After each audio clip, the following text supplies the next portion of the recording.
கரூர் மாவட்டம் குளித்தலை சுங்ககேட் ரவுண்டானா பகுதியில் தமிழர் தேசம் கட்சி சார்பில் சாலை மறியல் போராட்டம் 20 பேர் கைது செய்த குளித்தலை போலீசார்.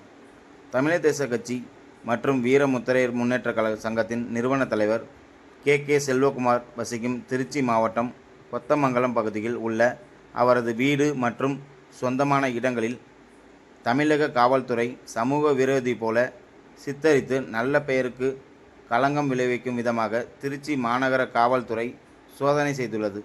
இதை கண்டிக்கும் விதமாக தமிழர் தேச கட்சி சார்பில் கரூர் மாவட்டம் செயலாளர் அருள்ராஜ் தலைமையில் குளித்தலை சுங்ககேட் ரவுண்டானா பகுதியில் சாலை மறியலில் செய்து ஆர்ப்பாட்டம் செய்தனர். அதனை அடுத்து சாலை மறியலில் ஈடுபட்ட 20 பேரை குளித்தலை போலீசார் கைது செய்து வாகனத்தில் ஏற்றி சென்று அறிஞர் அண்ணா மண்டபத்தில் அடைத்து வைத்தனர்.